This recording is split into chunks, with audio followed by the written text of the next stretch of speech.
متفق علیہ روایت ہے حضرت عبداللہ ابن عمر سے رضی اللہ تعالی عنہما، بنی الاسلام علی خمس، اسلام کی عمارت 5 چیزوں پر قائم ہے: شہادت اللہ الہ الا اللہ وان محمد رسول اللہ، واقام الصلاۃ وایتاء الزکوٰۃ وصوم رمضان وحج البیت من استطاع الیہ سبیلا۔ کلمہ شہادت ہے کہ میں گواہی دیتا ہوں اللہ کے سوا کوئی معبود نہیں، اور میں گواہی دیتا ہوں کہ محمد صلی اللہ علیہ وسلم اللہ کے رسول۔ پھر 4 عبادات ہیں، نماز ہے، روزہ ہے، زکوٰۃ ہے۔ تو اسلام جو ہے دنیا میں قائم ہے ان 5 بنیادوں۔ اب ان میں خاص طور پر دیکھیے لفظ ایمان کہیں نہیں آیا ہے۔ گویا کہ اسلام کی بنیاد اقرار باللسان پر ہے، اور دنیا میں کسی شخص کے مسلمان سمجھے جانے کا دار و مدار صرف کسی پر ہے۔ اگرچہ بعض فقہا نے کہا ہے کہ تصدیق بالقلب بھی ہونی چاہیے صاحب، ٹھیک ہے، لیکن ہم ویریفائی تو نہیں کر سکتے نا، دنیا میں تو معاملہ قانون کا ہے، اور قانون تو ویریفائیبل فیکٹس کے اوپر فیصلہ کرے گا۔ ہم نہ کسی کے ایمان کو ویریفائی کر کے سند دے سکتے کہ ایمان ہے، نہ کسی کے ایمان کی نفی کر سکتے۔ تو دنیا میں معاملہ سارا اسلام پر ہے۔ ایک مسلمان اسلامی ریاست کا مکمل شہری ہے، ایک مسلمان معاشرے کا مکمل ایک رکن۔ اسلام ہی پر سارا نظام ہے اس دنیا میں، لیکن آخرت میں سارا دار و مدار ایمان پر، اس لیے کہ اللہ تو معذور نہیں ہے کہ دلوں کے حال کو نہ جانتا ہو۔ ان اللہ لا ينظر الى صورکم ولا الى اموالکم ولکن ينظر الى قلوبکم واعمالکم۔ اللہ تعالیٰ نہ تمہاری صورتوں کو دیکھتا ہے، نہ تمہارے مالوں کو دیکھتا ہے، بلکہ وہ تو دیکھتا ہے تمہارے دلوں کو اور تمہارے اعمال کو۔ امام بخاری رحمۃ اللہ علیہ کا موقف کہ ایمان میں عمل بھی شامل ہے انٹیگرل پارٹ کی حیثیت سے، یہ حقیقی ایمان کے اعتبار سے 100% درست ہے۔ دل میں یقین ہوگا تو کیسے عمل اس کے خلاف ہو جائے، لیکن لیگل اور کانسٹیٹیوشنل لیول پر جسے ہم اسلام کہیں گے، عمل علیحدہ ہے، ایمان علیحدہ ہے، اور ایمان حقیقی گھٹتا بھی ہے، بڑھتا بھی ہے۔ زادتہم ایمانا وما زادہم الا ایمانا وتسلیما، سورہ احزاب میں فرمایا کہ وہ جو 12,000 کا لشکر آ گیا تھا اور ایک شدید صورت پیدا ہو گئی تھی، اور محسوس ہوتا تھا perhaps this is the end، جیسے کہ ایک چراغ جل رہا ہے میدان میں رکھا ہوا اور جھکڑ چل رہا ہے بجھانے کے لیے، تو منافقین کا نفاق ان کی زبانوں پر آ گیا۔ ما وعدنا اللہ ورسولہ الا غرورا، ہم سے اللہ اور اس کے رسول نے جو وعدے کیے تھے وہ سب جھوٹے ثابت ہوئے۔ ہم سے کہا گیا تھا کیسر و کسریٰ کے خزانے تمہارے قدموں میں ہوں گے، اور آج کیا ہم رفع حاجت کے لیے باہر نہیں جا سکتے۔ تو منافقین کے اندر کا روگ جو تھا وہ ان کی زبان پر آیا، اور اہل ایمان کا معاملہ کیا ہوا؟ انہوں نے جب دیکھا لما راوا الاحزاب قالوا ھذا ما وعدنا اللہ ورسولہ، انہوں نے کہا یہی تو ہے جس کا ہم سے اللہ اور اس کے رسول نے وعدہ کیا تھا۔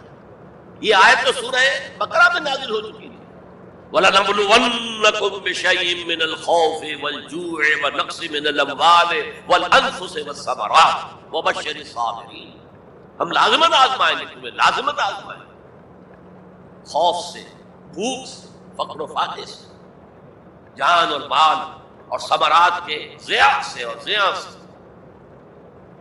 فصل تیار کھڑی ہے اور عین وقت آ گیا ہے جنگ کا، اور وقت پر فصل کھجور کی اتاری نہ گئی تو تباہ ہو جائے، لیکن نہیں نکلنا ہے۔ یہی معاملہ تھا جو تبوک کے موقع پر ہوا، قحط کی کیفیت تھی اور اب فصل تیار تھی، اب ساری امیدیں اس فصل پر تھی، کھجور کی۔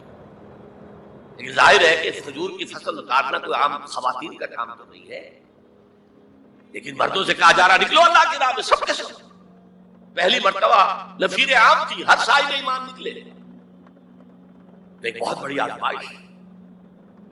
تو جو راسخ الایمان تھے، صادق الایمان تھے، ان کا رد عمل سچویشن ایک ہی ہے۔ منافقین کہہ رہے ہیں ما وعدنا اللہ ورسولہ الا غرورا، ہمیں تو اللہ اور اس کے رسول نے سبز باغ دکھا کر بروا دیا، اور اہل ایمان کہہ رہے ھذا ما وعدنا اللہ ورسولہ وصدق اللہ ورسولہ وما زادہم الا ایمانا وتسلیما، اور ان میں نہیں کوئی شے بڑی مگر ایمان اور تسلیم۔ جبکہ وہ جو ایک کانسٹیٹیوشنل ایمان ہے وہ ایک جامد شے ہے، it's a legal status that you get as a Muslim, تو یہ اسٹیٹس نہ گھٹتا ہے نہ بڑھتا ہے۔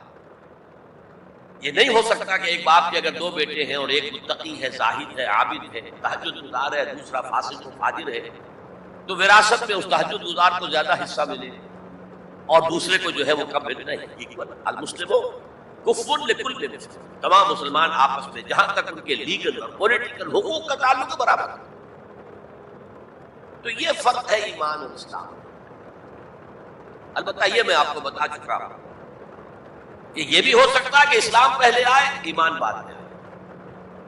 ہم میں سے جب بھی اللہ تعالیٰ کسی کو نصیب فرما دے حقیقی ایمان، یقین والا ایمان، جیسے میں نے دعا کی اللہم نور قلوبنا بالایمان، اے اللہ ہمارے دلوں کو منور کر دے، روشن کر دے ایمان کے ساتھ، نور ایمان سے جگمگا اٹھے ہمارا دل، واشرح صدورنا للاسلام، اور ہمارے سینوں کو کھول دے اسلام کے لیے، اسلام کی ہر شے ہمیں حسین نظر آئے۔ حضور صلی اللہ علیہ وسلم کی حیات طیبہ کے آخری ایام میں یہ واقعہ پیش آیا کہ حضور مسجد نبوی میں تشریف فرمائے، مجمع موجود ہے، اچانک ایک شخص ظاہر ہوگا، شدید و بیاض ثیاب، شدید و سواد شعر، اس کا لباس انتہائی سفید صاف، کوئی اس پر دھبا نہیں، داغ نہیں، میل نہیں، بال انتہائی سیاہ چمکدار، گرد آلود نہیں، ولا یعرفہ احد منا، اور ہم میں سے اسے کوئی پہچانتا بھی نہیں تھا، کسی بھی ریت سے، خاک سے بالکل آلودہ ہوئے بغیر بال ہے، تو شاید یہ مدینے کا رہنے والا ہو، تو مدینے والوں میں سے کوئی تو ہوتا کہ اس کو جانتا پہچانتا، کوئی نہ کوئی تو گریٹ کرتا اس کو، آؤ آؤ ادھر آ جاؤ میرے پاس آ جاؤ، کوئی نہیں۔ اور اگر براہ راست باہر سفر سے آ رہا ہے تو کچھ گرد آلود بال ہوتے، کچھ کپڑے پہلے کچیلے ہوتے، تو لوگ حیران تھے، اور مزید یہ کہ اس نے سیدھا تیر کی طرح مجمع کو چیرتا ہوا حضور کے عین سامنے جا کر بیٹھ گیا۔ لوگ حیران، یہ ہے کون؟ اس کی یہ جرأت، یہ جسارت، اور اس طرح دو زانو بیٹھا کہ حضور کے گھٹنوں کے ساتھ اپنے گھٹنے جوڑ دو اور حضور کی رانوں پر اپنے دونوں ہاتھ رکھ دو۔ اب سوال کیا، یا محمد اخبرنی عن الاسلام، اے محمد مجھے بتاؤ اسلام کیا ہے؟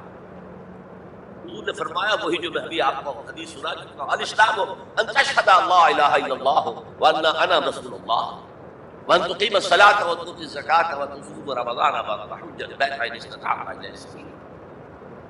پھر کہا اخبرنی عن الایمان، لیکن یہ کہ ان روایتوں میں بھی اس کو روایت کرنے والے بہت سے صحابہ، عبداللہ ابن عمر بھی ہے، حضرت عمر خود بھی ہے رضی اللہ تعالی عنہما، ابو ہریرہ بھی ہے، عبداللہ ابن مسعود بھی ہے، کیونکہ ایک مجمع میں واقعہ ہو رہا ہے تو مجمع کے اندر بہت سے لوگ سن رہے ہیں۔ اگرچہ جیسے آج بھی ہوگا کہ میں جو بات کہہ رہا ہوں آپ میں سے بہت سے حضرات میری ساری بات سن کر اگر کہیں جا کر رپورٹ کریں گے تو ان کی بات میں اختلاف ہو جائے گا، لہذا اس حدیث کی روایت میں اختلاف ہے۔ بعض روایتوں میں یہ کہ پہلے پوچھا اخبرنی عن الایمان، پھر پوچھا اخبرنی عن الاحسان یا عن الاسلام، اور یہ جو حضرت عمر کی روایت ہے اس میں ہے سب سے پہلے آپ نے پوچھا اخبرنی عن الاسلام، پھر دعا سوال آیا اخبرنی عن الایمان۔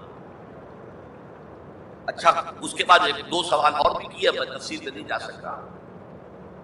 پھر وہ شخص چلا گیا، حضور نے کہا ذرا اس کو بلانا واپس، دیکھا تو کہیں بھی نہیں، زمین کھا گئی، آسمان اچک کر لے گیا۔